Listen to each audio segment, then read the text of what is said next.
Greetings and welcome to the channel. Today I'm in a place called Cove, which is in South Devon, and I'm actually here on a memorial walk relating to my father-in-law, much beloved, who passed 4 years ago. I wasn't actually going to do a video today, but it's so beautiful here. I thought you might just be interested to see the journey up to the point where he wanted his ashes fired off. He actually wanted his ashes fired off in a firework, which is quite an unusual request. I'm just going to pop into a very simple Methodist chapel en route up, and I'll attempt just to film the journey on the way, which, as I say, you'll find is quite stunning. We're just actually in an area that's got some beautiful thatched cottages, which I thought I'd show you as we walk through towards the Methodist church. Unfortunately, there's someone doing some work near the church, so it's going to sound like a rather large bee is buzzing around, but at least you'll get a feel for the place. This is a lovely little thatched area leading up to the Methodist church. I say the Methodist chapel's quite simple, not too much in there. We'll just have a quick pop inside and carry on up the hill to see the coastline. We're approaching the large bee now, of course.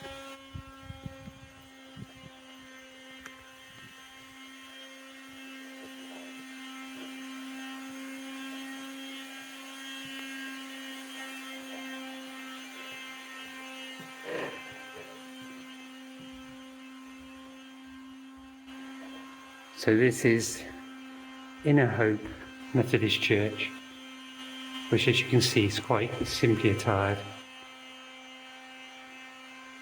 Have a little wander around and then carry on up the hill.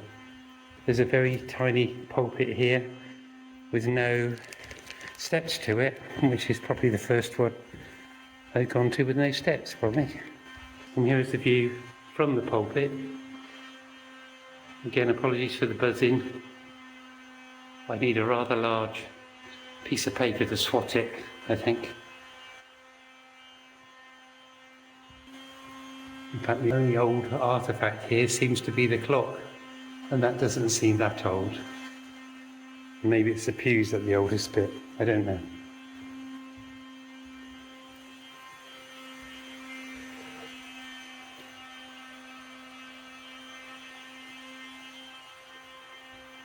So there's some history here associated with the chapel. One that refers back to 1952. I'm not quite sure in what regard it relates. I won't be lingering here very long because of the noise, and I'm going to continue up the hill now.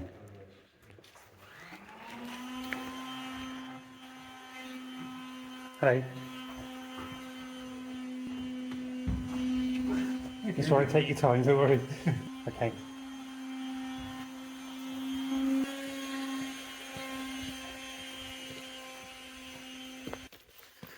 Now we're heading to a place called Boltell, which is where my father-in-law wanted his ashes fired off in the firework.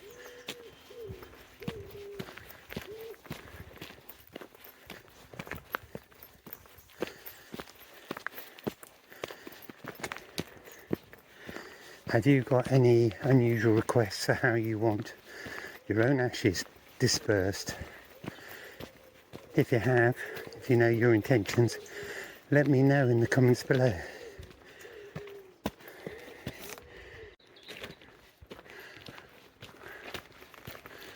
It's actually a bit of a climb up here, so I'll probably be panting through most of this.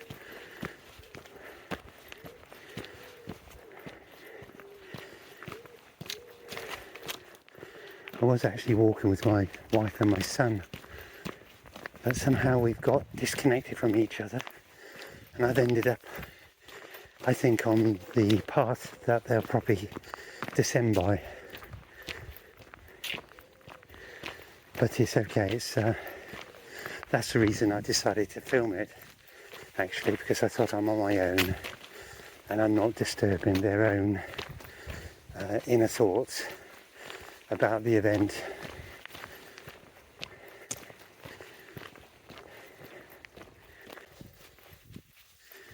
My father-in-law, I think he was 81 when he died, and he was a very active man to the end, and we often would do walks such as this with him. Often he would be able to walk better than I'm walking now, so it's a tribute to how he looked after himself. Of course, if you're going to regularly do walks like this, you're going to get pretty fit. I mean, ultimately, at the end of our lives, it doesn't matter how fit you are to pass into the other realms. It's not going to make a difference. There's people who run marathons who die on the marathon, perhaps because they extend themselves beyond their own capacity. And in life, I find it's difficult to actually pitch your capacities and your abilities in a centred way. I can give an example of this. I'm a keen tennis enthusiast, and I read a comment by Federer, a great player, who remarked on being able to go through where most people would have stopped and to keep going, and clearly had an extraordinary physique to do so. He wasn't overly muscly, he wasn't too large, he wasn't too short. He just seemed optimally equipped for the task that he was born into, the task that he seemed to have been created on earth to do, to the delight of us all watching him play. But even for the Federers of the world, there will come an end date. It's the quality of our life in each moment that's probably more pertinent than how our physique looks at the end of it. I need to pause. It's hard going, especially if you're speaking on the way up as well. Clearly you can help yourself in some regards, but maybe our biochemistry is such that there's a limit on the help we can give to ourselves in the physical realm. Yes, there's plenty of guidance about on how we might manage our emotions through things like yoga, meditation,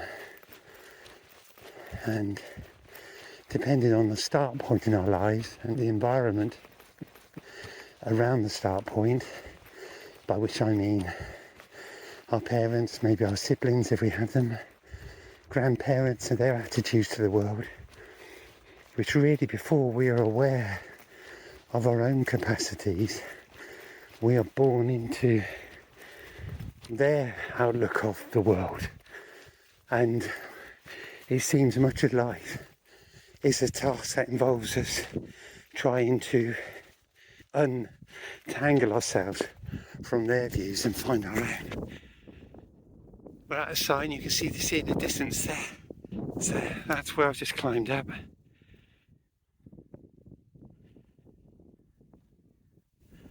There's a sign of where we are and where we might head to. We're going to Boltail Fort, not that there's a fort there. There's the sea with a boat in the distance. And we're going to climb up here and we should see greater vistas of sea shortly.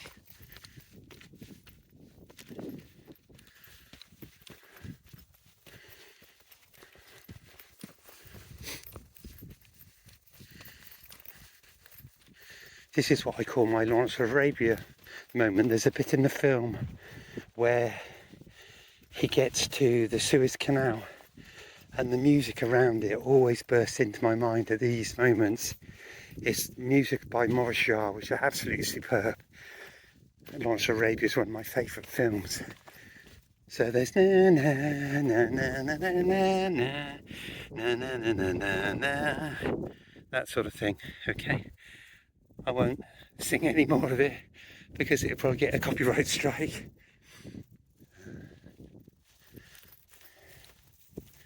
What is your Lawrence moment? Let me know in the comments. I don't specifically mean Lawrence, but we all have our own heroes and people who inspire us in life. I have to say my father-in-law in many ways was more of a father to me than my own, because seemed more together, more worked out about life than my father was. My father was a very emotional person. But that taught me some things. Maybe I needed to have an emotional teacher to be able to write music. I don't know. Who knows why we are born into these situations and what merit comes out of them. We are where we are when we are there, and we are where we are now because of events that led us here. I'm just really mind-dropping thoughts as they come into my head. I hope there's some value in some of this. Look at this lovely purple flower here next to the yellow ones. Beautiful. One thing my wife's really good at is little things. She came to me once when we bought our first house. She came to me with a twig in her hand and said, "This is our hedge." And I laughed because I thought, how ridiculous, it's a twig. But if you looked at our garden now, it's most certainly a hedge. She's a gardener of the family. In the past, trying to be helpful weeding, I've got rid of a newly laid line of carrots. Partly because at an early stage the carrots looked very much like weeds, looked like when they're a bit more mature. I wasn't to know. But I guess it demonstrates things aren't always as they seem, and a little bit of knowledge the wrong way can work against you. Look at the colour in here. I don't know if it makes it on the camera. We've got the dark green prickly bits here, the gorse type stuff. You got these very dry looking stalks of something, very dark stalks of something in the distance, and the almost desert-like wear on the grass where it's been bleached by the sun. It's quite beautiful though. Sometimes I look at pictures online and I think, wow, that looks amazing there, I must go and visit there. And it turns out it's a place I've been in the UK. You sort of think, oh, it must be Mediterranean or something. But sometimes when we live in our habitat, we cease to notice anymore how beautiful it can be. And I've done this walk many, many times. In fact, we did this walk shortly after my father-in-law died, as a tribute to him then. But because of circumstances, he had a flat that we're going to no longer be able to visit. We had lots of wonderful memories there. But we've been caught in a contentious probate situation for 4 years, which is most unfortunate. And this is the last time we're there. So we thought it appropriate to say our goodbyes again, as really things haven't been able to conclude whilst the contentious probate's been going on, and they're still some way off from concluding. So this is the nearest we're going to get to the end of our visitations to him in this area. Unfortunately, we've had so many wonderful memories here, and they've been somewhat blighted by the last 4 years. Still, I'm sure as time passes we might have cause to reflect on how beautiful it was here. My son was a toddler when he first came, or even a baby when he was first brought here, and he loves this place really. But any contentious matter is bound to sour. I should stop speaking actually, because look at that view. That's beautiful. Let's see if I can get a bit of view from here. We're not quite at Bolt Head yet. I imagine I'll see my wife and my son as we approach it. I'll do a panorama. Don't know, it's like scone or scone, depending on where you're from. I apologise for any wind noise that's inevitably going to get beyond this recording. I'm trying to speak as clearly as I can.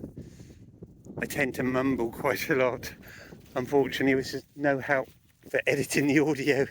Sometimes I'm not sure what I said. So I apologise to any subscribers or chance viewers. who come across a seemingly innocuous babble that emerges from my mouth.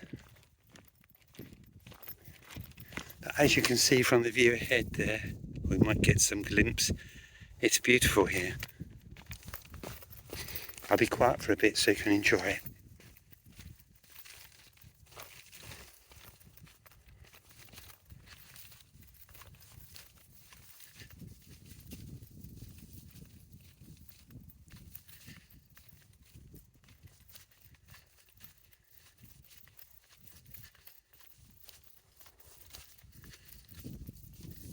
I won't be quiet for too long actually, because as soon as I find my wife and son, I probably won't be able to speak anymore. Not because, well, they may mind, they might want the silence today, but it's far easier to reflect on my inner thoughts when I'm on my own here. This sign wasn't here last time I came. That's a new feature. Let's have a look at it. Bolt tail. I say bolt head. Bolt head, bolt tail. So that's it there.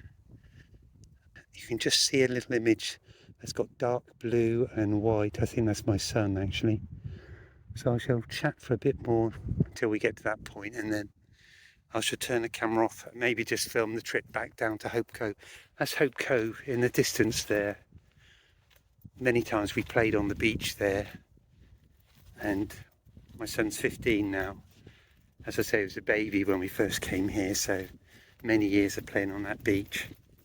My father-in-law had invented a simple game called stones, and basically all it is you find 3 large stones, you put a mark in the sort of wet sand at one end for the start point, and one at the end point, which might be, I don't know, 1.5 meters, 2 meters away.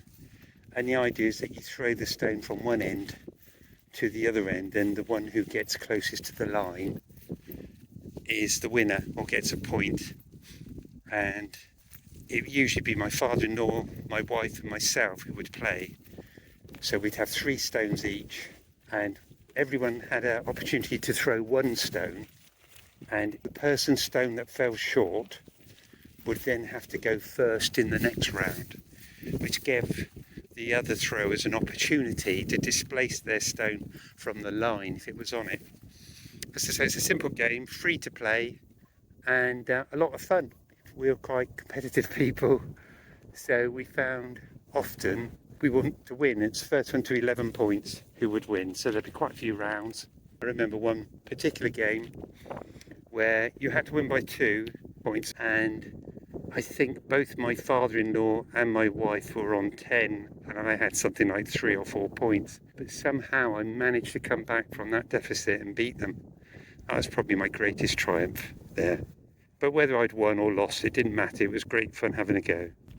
Right, so we're going to go from looking at Hope Cove there and put our attention firmly back onto Bolt Head or Bolt Tail. And I think we'll head up there, and then I shall turn the camera off for a while, spend time with my wife and son, and maybe I'll get to film the trip back down into Hope Cove afterwards. Just look over the cliff there, being careful not to fall down it. Quite a steep fall. Don't really want today to be my memorial either, so we'll carry on. Actually, the climb wasn't too bad. Even speaking, you'll have noticed me panting a bit. I feel alright really, can't be too unfit.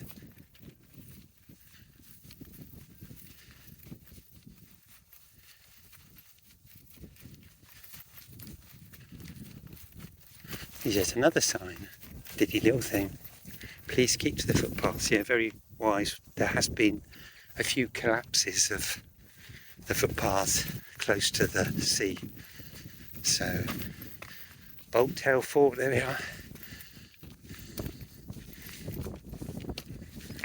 Clearly they tried to maintain or improve the path a little bit here.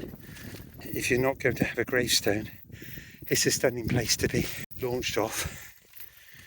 The interesting thing about his wish is being placed in the firework and fired off the end here was issues to do with, I think probably ashes are okay in the sea. In the UK, there are some issues about launching a body in the sea is obviously going to cause a lot of problems for the local authorities. So ashes is a bit more discreet, I suppose.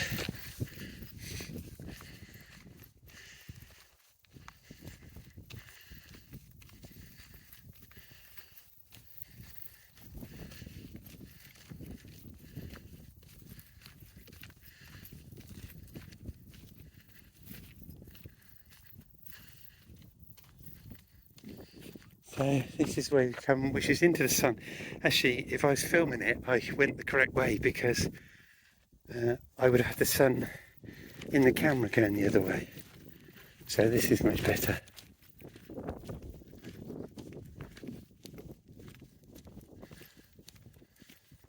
I always get a little confused about which bit is the bolt head. Maybe it's both bits.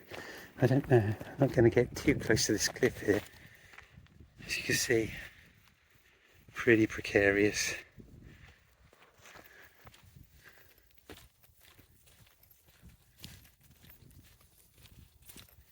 I'm so pleased that I've largely been on my own actually coming up here. I do tend to try and avoid crowds if I possibly can. There's a couple of people up the mound here, which I'm trying to work around if I can. But I probably won't speak near them. In fact, I know I won't, because I'm actually quite shy. Yeah, more people are coming up here. Little flower in the barrenness. It's like people in our lives sometimes. You have one person who just seems to shine light on the world. Oh, there's another one. So there's a few people shining light on the world, which I'm masking with my own shadow, of course. But, there's always light bearers in the world, aren't there? That we all need to sustain us sometimes.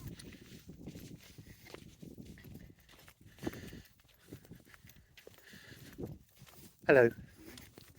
We got a cup of coffee now walking. Did you? Oh, yeah, that'd be nice, wouldn't it? Yeah, yeah. Where's the restaurant here and cafeteria? It'd be quite busy, I thought. Yeah, I think it would. Yeah, and you wouldn't be able to enjoy the solitude out here as well, would you? Really? Yeah. Better to carry one with you, I think.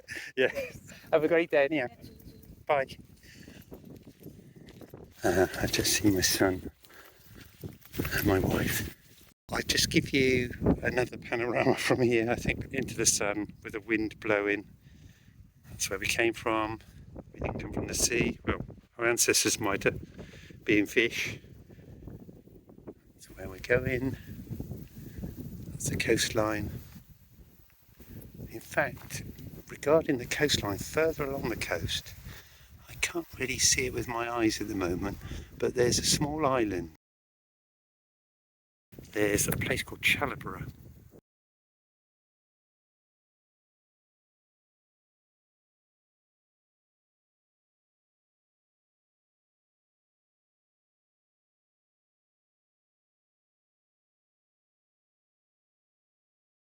Hello, I'm back again with the sun probably in my eyes a bit or casting me in shadow. My wife's just headed off somewhere to let fire to some words she's written on a piece of paper. I think it's some way of burning an aspect of the past, maybe. So I thought I'd take a moment to reveal myself. It's funny how we can have beautiful days and be completely miserable inside, like the Buddy Holly song, Raining in My Heart. And yet there can be things of great moment that are happening within us despite the beauty, just as there are in the world. I mean, there's plenty of things of great moment and cause that are happening. At times it feels the earth itself is imperiled. So these are small concerns of perhaps small people, but they're big concerns when they're yourself or your family. And I'll leave that meditation there. and see you on the downward journey back into Hope Cove. Let me say goodbye to Bolt Tail or Bolt Head and head back down the hill now.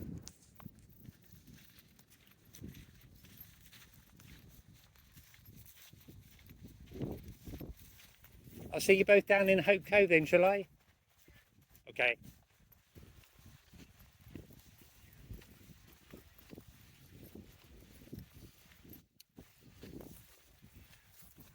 So my wife and son have just gone off, and it's just thee and me, as we say. That's old English really, thee and me. Beautiful.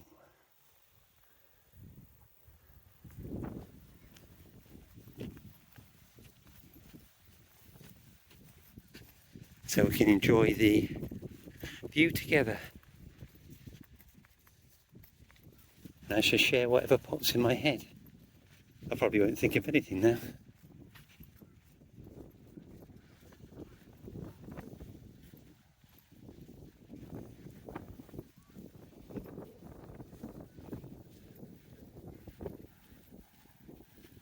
Actually, a thought that did pop in my head was to do with physical and emotional pain. It's quite obvious when someone's hobbling through life physically, if they've got a bad ankle. But if you're emotionally crippled in some way, it's not quite so obvious at times. So being emotionally hobbled.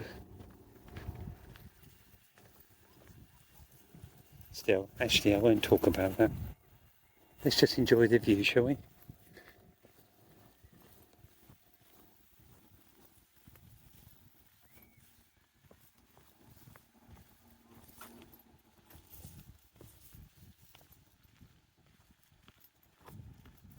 Hello. Oh, thank you, yeah. I'll steer the camera away from you. You won't want to be part of my vlog, I shouldn't think. Alright, have a lovely day. Okay. Thank you.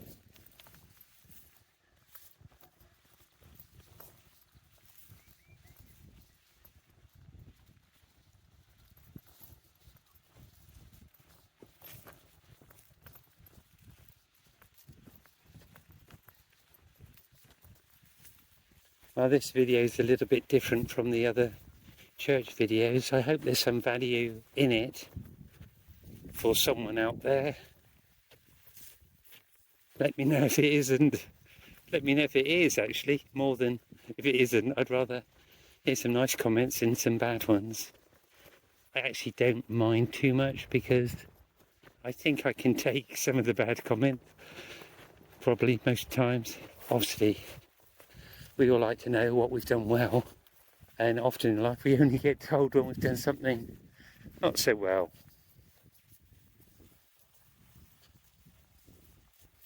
I think it's said in the life of the spirit, you're always at the beginning. So every moment really is a beginning to learn something, to understand something maybe, to take a pause from learning and understanding and just enjoy the view, which I'm attempting to remind myself to do as well. That's beautiful, isn't it? See, it's a beautiful view, but I'm going to have to change hands because my arm's aching just from holding it up there. That's where we came from. So we share the wealth, share the burden of each arm. I try to do that with the computer actually. I used to always use, well, I'm right-handed, or cack-handed sometimes, but right-handed generally. And I would usually use a pen with my right hand and also the mouse with my right hand. And I thought, well, it's a little bit of an unfair distribution of chores between the arms. I'm sure they'd appreciate it if the chores were shared equally. So I and my wife decided to change the keyboard setup so that the left hand at least used the mouse. And at the beginning it was a bit awkward, like anything that you're not used to doing. It's a way of connecting with the brain in a different way and enriching its ability to do things, because you're probably aware of talking about different hemispheres of the brain that have different roles with our bodies, and it helps. I was going to say creative people are left-handed, which is probably a good reason to think I'm not a creative person, because I'm right-handed. But interestingly, I'm talking about tennis again. Nadal this time, he's actually right-handed. Most people would think he's a left-handed person. He's left-handed because he plays tennis principally with his left hand. But I think that was due to his Uncle Tony, who got him to do that. Because in tennis, as one of my subscribers will know, because I know he plays tennis, hello Felix, there are less lefties who play tennis. So it's more of an advantage, because people get used to playing a lot of right-handed players, and therefore it's easier to manage them. But the lefties swinging the ball out to the left is a lot harder to contend with. Actually, when I played tennis, it's interesting because, well, interesting for me, because I used to like playing left-handed players. Not that I'm fantastic at tennis, but it gave me an opportunity to use slice against them, which I found quite easy to do to offset the lefty swing. Like, nothing to do with churches, nothing to do with a memorial towards my father-in-law. But quite interesting if you're interested in tennis. If you're not, of little use to you, I suppose. I'd forgotten we climbed a little bit here. Notice I'm not so out of breath on this part of the journey. Look at the lichen. Biking like a lichen, as Paul McCartney says in a song.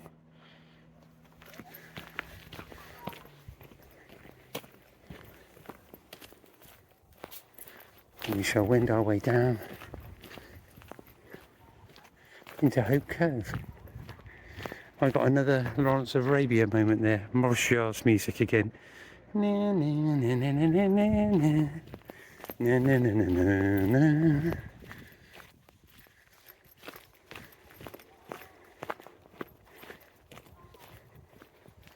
Oh, what a delight to do this walk on such a beautiful day. It's not too hot, pretty hot, but there's a cool wind about, which you'll probably notice intruding on the audio.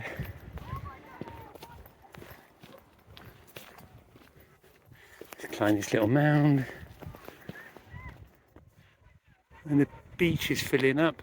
I think my son actually wants to go in the sea shortly, so I want to be on there at some point, I think.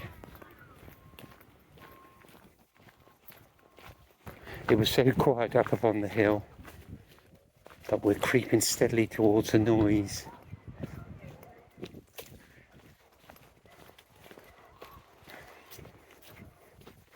It's interesting, I reflect on social situations, and I like people.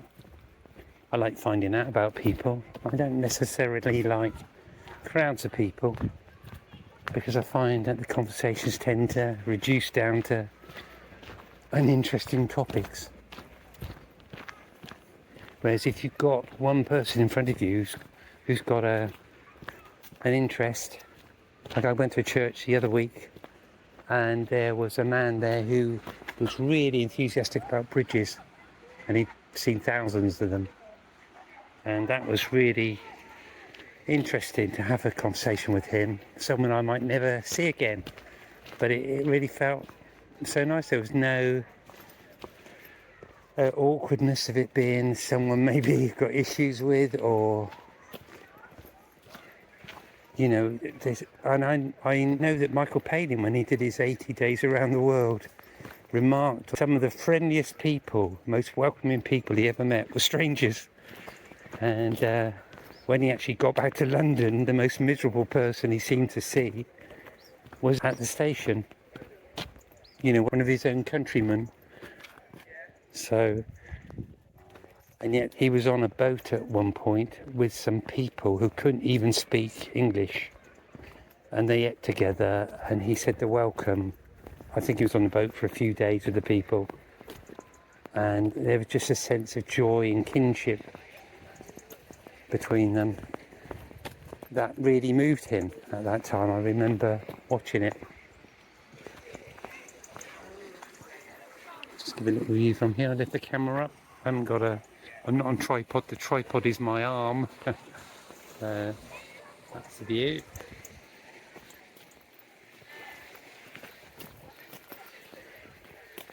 Maybe we'll head across the beach, I don't know.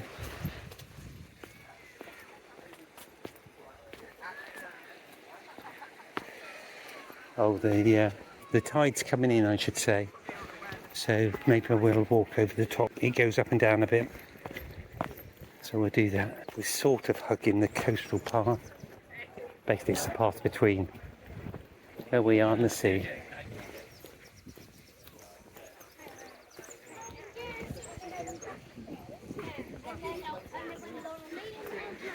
You can see up there, that's what we just descended down, that sort of hill there.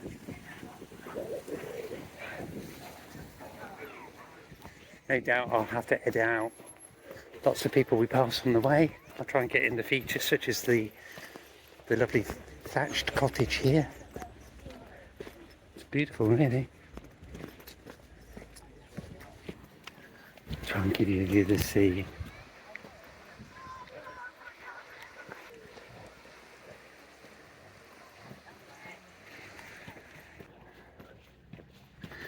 Regular viewers of my channel will realise that my son's crazy about bin lorries, and just seeing those bins reminded me of the amount of times he's been running around here chasing after them. It's a curious interest, but I guess all our interests are really to outsiders or anyone who doesn't have that particular passion. This is a bench I've sat at before. I was actually chatting to a vicar here last time I was here.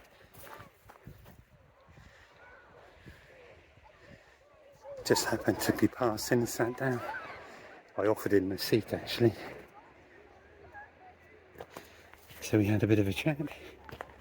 Another chance meeting of a stranger, never to be seen again. Actually, as I was talking about the vicar I was chatting to, it reminded me there's a curious little church just here, or chapel, that will only take a moment to look around really, so we might as well head in here while we're about. We may not pass it again for some time, so, and this is it here. You'll see it's got a very tiny font.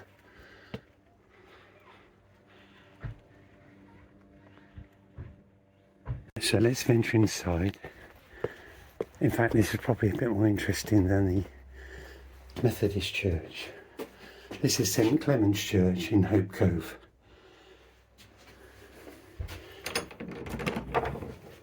So, yeah, so it's a tiny place.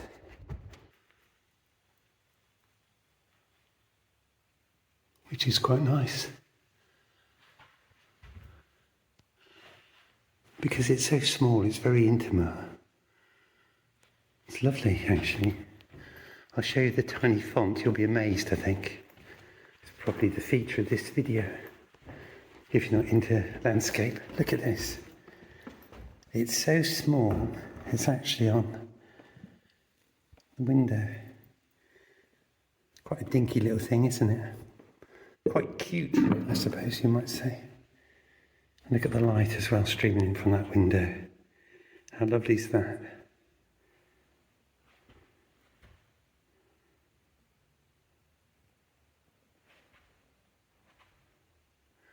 How lovely too is the light on the side here.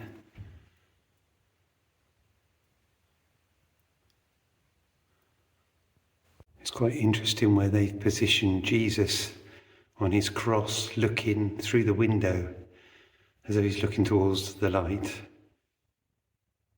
I was just having a look at this Bible here. On the page it was open, and I was drawn to a psalm that said, "Grace flows from your lips because God has blessed you forever. My heart is stirring with a noble song. Let me recite what I have fashioned for the King. My tongue shall be the pen of a skilled writer. You are the fairest of men. Grace flows from your lips because God has blessed you forever." Right, we head on. I've got to meet my wife at the toilets in Hope Cove. So she head that way. And so we exit this place and re-enter the world of noise.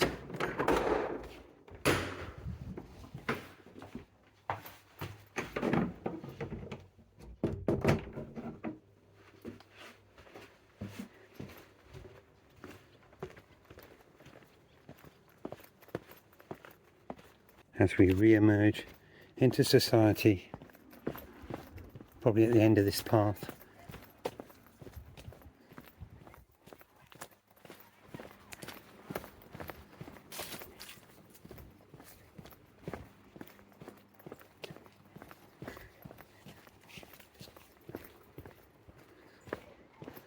Now I would have said hello to that chap, but he seemed to want to be on his own, so I didn't speak. I would usually say hello to most people actually, but I think sometimes it's a bit invasive.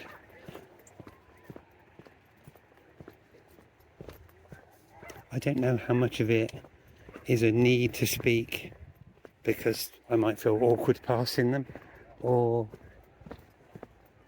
because for some people it may be the only voice they hear. Who knows what goes on in someone's world. Hello. She seemed open to speaking. Hello, all right. Hello. In fact, the last two people who passed were smiling away, like they didn't actually mind being part of a vlog, so they might stay, I don't know. These are quite interesting here. We're just approaching these little pods.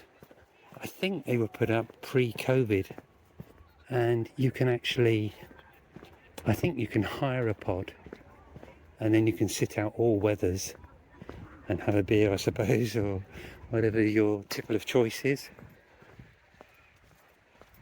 So I find it quite interesting. We had an opportunity to be in one ourselves one day, to do with my father-in-law's 80th birthday actually. We came for a meal here with him, but I was quite eager to go and see John Keats, the poet. I wanted to see his house because I'd read several books by Keats, and he actually had a house in Teignmouth in Devon, which is about an hour from here. This may well end up the beach that we go in to see. I won't be recording any of that. That's probably pretty much the end of this video. I'm not sure. I might film a little bit more afterwards. So I'll say goodbye now, just in case. Thanks for joining me. See you in the next one. Bye for now.